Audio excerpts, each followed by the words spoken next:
Assalamualaikum warahmatullahi wabarakatuh. Perkenalkan, saya Jumaria dengan NIM 09158 0919003 dari Prodi Agribisnis Universitas Muhammadiyah Sedandang Lapang.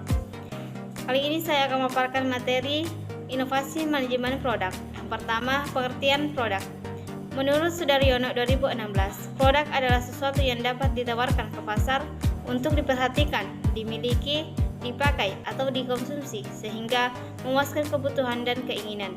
Sedangkan menurut Setianingrum DKK 2015, produk adalah kumpulan atribut fisik, jasa, dan simbolik yang dibuat untuk memuaskan kebutuhan dan keinginan konsumen.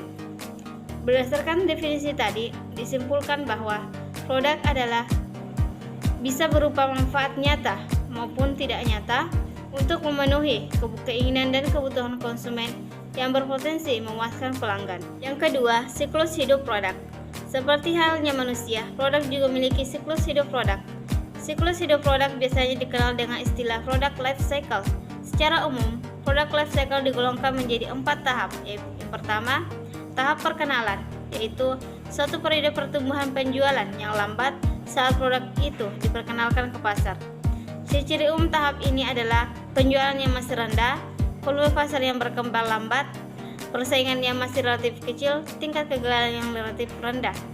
Yang kedua, tahap pertumbuhan, yaitu periode penerimaan pasar yang cepat dan peningkatan laba yang besar. Tahap ini dibedakan menjadi 2 kelompok. Yang pertama, pertumbuhan cepat.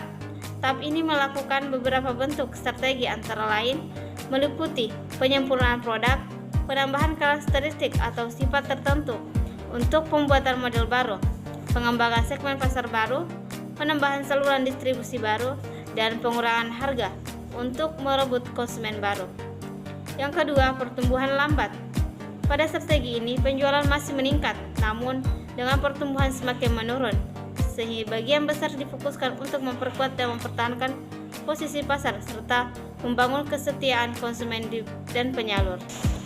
Ketiga, tahap kedewasaan, yaitu suatu proses periode penurunan dalam pertumbuhan penjualan karena produk itu telah diterima oleh sebagian besar pembeli potensial. Tahap ini dibagi menjadi 3 fase. Yang pertama, growth maturity, yaitu pertumbuhan penjualan mulai berkurang yang disebabkan oleh dewasanya distribusi.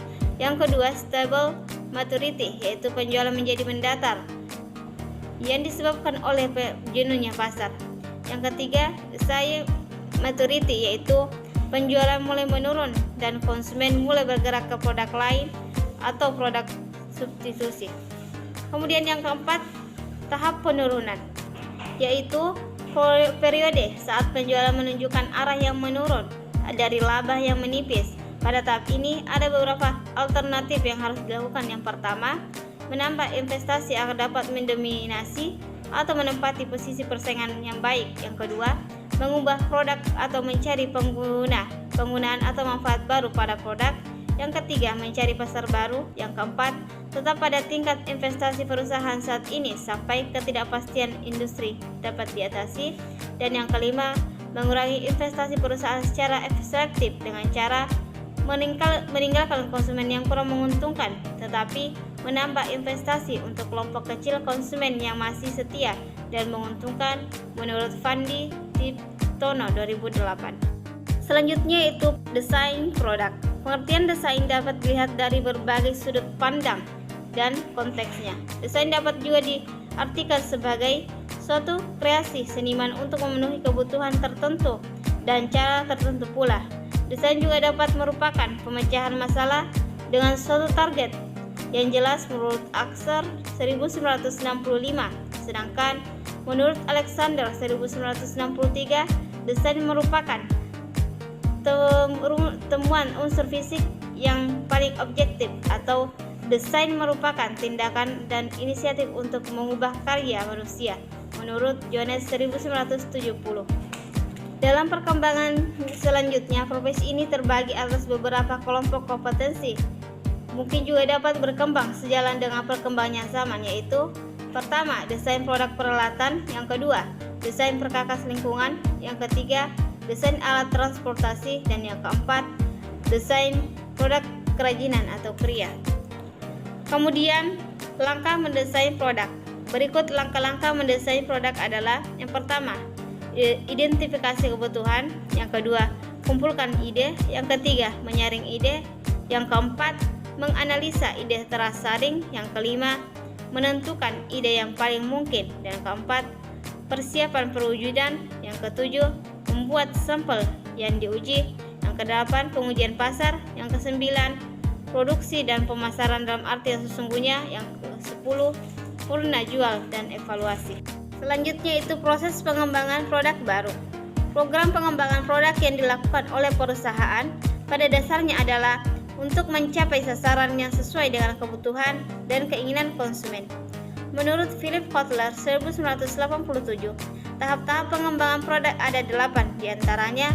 Yang pertama, lahirnya gagasan; yang kedua, penyaringan ide; yang ketiga, pengembangan dan pengujian konsep; yang keempat, pengembangan strategi pemasaran; yang kelima, analisis bisnis; yang keenam, pengembangan produk; yang ketujuh, pengujian pasar; yang kedelapan, komersialisasi. Sedangkan menurut William J. Stanton 1996, faktor-faktor yang mendorong perusahaan melakukan pengembangan produk adalah: yang pertama, perkembangan teknologi; yang kedua, perubahan selera konsumen; yang ketiga, persaingan; yang keempat, adanya kapasitas produk berlebihan; yang kelima, siklus hidup produk yang pendek; yang keenam, adanya keinginan untuk meningkatkan laba perusahaan. Itulah tadi pemaparan materi mengenai inovasi manajemen produk. Demikian, assalamualaikum warahmatullahi wabarakatuh.